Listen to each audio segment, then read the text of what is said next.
विभागामध्ये आज या ठिकाणी सेवा शक्ती संघर्ष एसटी कर्मचारी संघाच्या माध्यमातून विभाग नियंत्रक यांची आम्ही भेट मागितलेली होती। एका बाजूला लोकप्रतिनिधी म्हणून भेट मागितली असताना मी स्वतः त्यांच्या ऑफिसमध्ये आणि सर्व पदाधिकारी आम्ही आलो आणि ऑफिस उघडं ठेवून विभाग नियंत्रक यांनी पलायन केलेलं होतं। जवळजवळ अर्धा पाऊण तास त्यांच्या ऑफिसमध्ये बसून राहिलो। खरं बघितलं तर त्यांच्या विरोधामध्ये अनेक तक्रारी आहेत। बदल्या ऑनलाईन सुरू असताना विभाग नियंत्रक यांनी ऑफलाईन बदल्या केलेल्या होत्या आणि प्रत्येक बदली मागं 40,000 50,000 अशा पद्धतीनं पैसे कर्मचाऱ्यांच्याकडून घेतलेलं होतं। एमडीनी त्यांना आम्ही सस्पेंड करू अशा पद्धतीत मुंबईमध्ये मीटिंगमध्ये आम्ही सांगितलेलं होतं, पण सस्पेंड तर राहिलं बाजूला, असा मनमानी करणारा या विभाग नियंत्रकाला खऱ्या अर्थानं एस टी महामंडळानं पाठीशी घातलेला आहे। आणि म्हणून आज ते नसल्यामुळं त्यांच्या खुर्चीला आम्ही हार घातला आणि त्यांचा बोर्ड त्या खुर्चीवरती ठेवला। मला वाटतं की परिवहन विभागाला परिवहन मंत्र्यांनी याची गंभीर दखल घेणं अत्यंत गरजेचं आहे। दुट्या लावत असताना पैसे घेतले जातात, जवळच्या लोकांच्या सोयीनुसार त्यांच्या दुट्या लावल्या जातात। विनाकारण चालक वाहक यांना त्रास देण्याचे प्रकार संपूर्ण जिल्हाभर वेगवेगळ्या डेपोमध्ये यांच्या माध्यमातून चाललेले आहेत आणि अशा भ्रष्ट अधिकाऱ्याला खऱ्या अर्थानं कायमस्वरूपी निलंबित केलं पाहिजे अशी मागणी या ठिकाणी आमची संघटनेची आहे। आणि मी राज्याच्या परिवहन मंत्र्यांना गेल्या भेटून सांगणार आहे की आपण पारदर्शकपणानं काम करण्याचा दृष्टिकोन ठेवता, परंतु हे जे काय आपल्या जवळ जे काही दिवे आहेत, ड्युटी आहेत, त्या ड्युट्यांच्यामुळं आपल्या पारदर्शकपणाला हारतळा फासला जात आहे आणि या अधिकाऱ्याला निलंबितच करावं ही मागणी मी परिवहन मंत्र्यांच्याकडे करणार आहे। काय म्हटलं? नाही, काय आहे की असा महान अधिकारी, त्याची खुर्ची सुद्धा पुण्यवान आहे।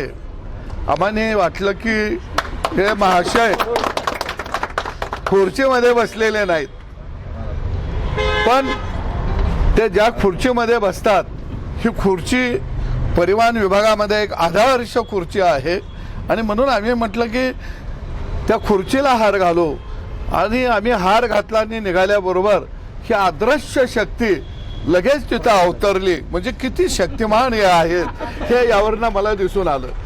चला, हे कुठले अधिकारी आहेत, कोणाकडून पैसे घेतले होते, म्हणजे कुणाच्या बदल्यांसाठीचे पैसे आहेत? असं आहे की चालक वाहक असतील, आतले कारागीर असतील, आमचे म्हणजे एस टी विभागामध्ये अंतर्गत गाड्यांची दुरुस्ती करणारा कर्मचारी वर्ग असेल, सगळ्यांनी पैसे घेतलेले आहेत आणि ते सिद्ध झालेले आहे।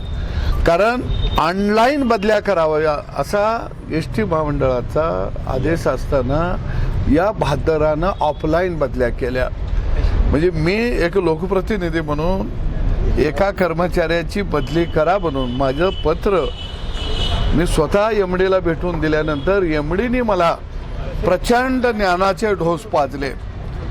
कुशेगावकर नावाचा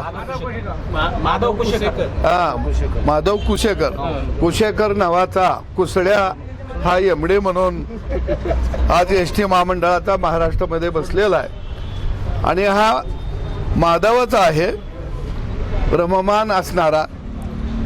आता वरून पासून खालपर्यंत कीड लागलेली आहे आणि म्हणून या ठिकाणी अशा भ्रष्ट अधिकाऱ्याला कुशेकर नावाचा एमडी सुद्धा पाठीशी घालत आहे, कारण एमडी सुद्धा त्याच गावचा आहे आणि म्हणून तातडीनं अशा माणसांचं निलंबन झालं पाहिजे ही भूमिका घेऊन मी आता सरनाईक साहेबांना भेटणार आहे। सदाभाऊ, तुम्ही सातत्यानं भ्रष्टाचाराच्या विरोधात बोलत असता आणि आंदोलनही आम्ही पाहिले, अनेक वर्षापासून शेतकऱ्यांसाठी पण तुकाराम मुंडेंची सातत्यानं बदली का होते? एक चांगला अधिकारी तुकाराम मुंडे सारखा बदलला का जातो? 21 वर्षामध्ये 24 वेळ बदली झाली. काय आहे तुम्हाला मी सांगतो की एस टीच्या संदर्भामध्ये बोलायचं झालं तर एस टी ही गावगाड्याची खऱ्या अर्थानं बघितलं तर रक्तवाहिनी आहे आणि म्हणून खेड्यापाड्यातल्या गोरगरिबाला एक मोठं साधन हे एस टीच्या माध्यमातून खऱ्या अर्थानं उपलब्ध होत असतं आणि म्हणून या एस टीमध्ये काम करणारा जो कर्मचारी आहे तो 18 पगड जातीचा आहे, शेताभातात राबणार आहे, रोजगार करणार आहे, दऱ्याखोऱ्यात राहणार आहे. इथं जी काही मुलं आलेली आहेत ती काही फार मोठं शिक्षण घेऊन आलेली मुलं नाही आहे. इथं आलेला जो कर्मचारी आहे तो गावखेड्यातला आहे, तो राबणारा कष्ट करणारा कर्मचारी आहे आणि म्हणून आम्ही त्याच्या कष्टकरी या सगळ्या वर्गाच्या बाजूला खंद्याला खंदा लावून आम्ही या ठिकाणी उभा आहे. परंतु आज एस टी भ्रष्टाचाराच्या ज्या गाळात जे रुतलेले आहे त्याला जबाबदार हे सगळे भ्रष्टाचारी अधिकारी आहेत आणि ही मोठी चेन आहे.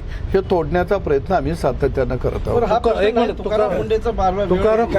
तुकाराम मुंडे आहे यांची वारंवार बदली होते. एक चांगला अधिकारी आहे. तुकाराम मुंडेंची बदली का केली का जाते? केली जाते? सातत्यानं असा प्रश्न. तुकाराम मुंड्याला तुकाराम मुंडेची बदली का केली जाते वारंवार?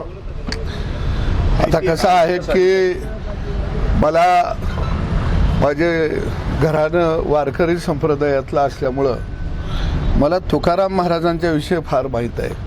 कारण मी लहानपणी तुकाराम चरित्र वाचलं. माझा बाप माळकरी होता त्यामुळं त्यांना अनेक अभंग पाठ असायचे. त्यामुळं हे नवीन योगातले तुकाराम यांच्याविषयी मला फारशी माहिती नाही.